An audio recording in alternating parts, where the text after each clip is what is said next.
Everyone at St. Gabriel High School knew one rule. No one was allowed to go near room 47. It was the last classroom on the third floor, always locked, covered in dust, completely abandoned. For 20 years, no student had ever been allowed inside. No one knew the real reason. Teachers avoided the topic. Students whispered about it in fear, and the old caretaker always warned everyone to stay away from that door. Most students listened, but Arav didn't. He had just transferred to the school, and from the moment he saw that rusted lock, something about it pulled him in. The mystery felt too strong to ignore, so Arav, along with his friends Kabir and Naina, began searching for answers. They dug through old records, newspapers, and forgotten files hidden deep in the school, and what they discovered was terrifying. Exactly 20 years ago, an entire class had disappeared inside that room. Class 10B. Every single student had vanished. No bodies were ever found. No clues were left behind.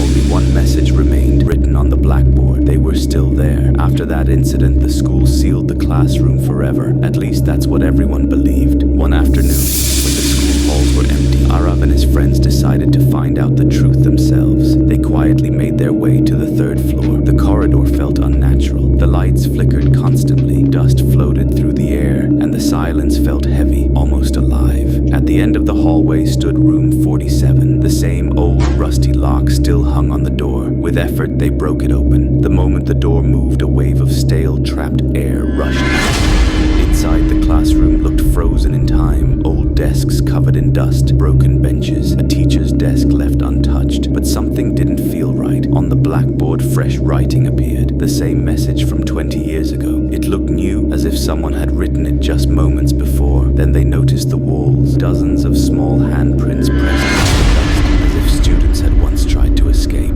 On the teacher's desk, there was an old diary. It belonged to the class teacher of that missing class. The final entry inside the diary revealed something far more disturbing. The students had begun to change. Their behavior had become unnatural. Their voices had become identical. Their eyes had turned empty, and they had all started repeating the same thing together. Something had entered the classroom, and the teacher had made a decision. She locked the room from the outside, not to protect the students, but to protect the world from whatever was inside. Suddenly, the silence broke. A loud bell rang through the entire building, but it wasn't supposed to ring. It echoed again and again, louder each time. Then came the sound of footsteps, slow at first, then faster, dozens of them, moving together in perfect rhythm. Even though the hallway outside was empty, the sound kept getting closer. And then the classroom door slammed shut. The lights went out instantly. Darkness filled the room. Only a weak flashlight remained. Then something impossible happened. The chalk on the blackboard began to move by itself. It slowly wrote new words. Attendance was incomplete. The room began to shake. Dust fell from the ceiling, and then they appeared. Students sitting silently in the classroom, wearing old uniforms. Their faces were unclear. Their eyes were completely black. All of them staring forward, watching, waiting. A presence formed behind the teacher's desk. The same teacher from 20 years ago. Her appearance was unnatural. Her presence felt heavy and wrong. She had not left that classroom. She had been there the entire time. The truth became clear. The classroom had never been. Something had spread inside that room long ago, and it waited for new students, for a new class. As the shadows slowly stood up from the benches, it became clear that the cycle was repeating. The same thing was happening again. The same trap,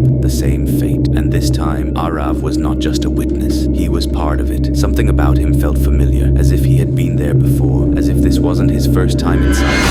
The broken reflection revealed something terrifying. He didn't exist in it, as if he had already been taken, as if he had always belonged to that classroom. The truth surfaced slowly. He was not. He had lived there 20 years ago. He was the beginning of it all, the first one who brought it inside. The next morning, everything looked normal again. The school was alive. Students walked freely. Teachers continued their routine. Nothing seemed out of place. Room 47 was locked once again, as if nothing had ever happened. But something had changed. Some names were missing. Some memories had been erased. And in the attendance record of that old class, 3 names, freshly written, silently added. The cycle had begun again, and somewhere deep inside that locked classroom, they were still there, waiting.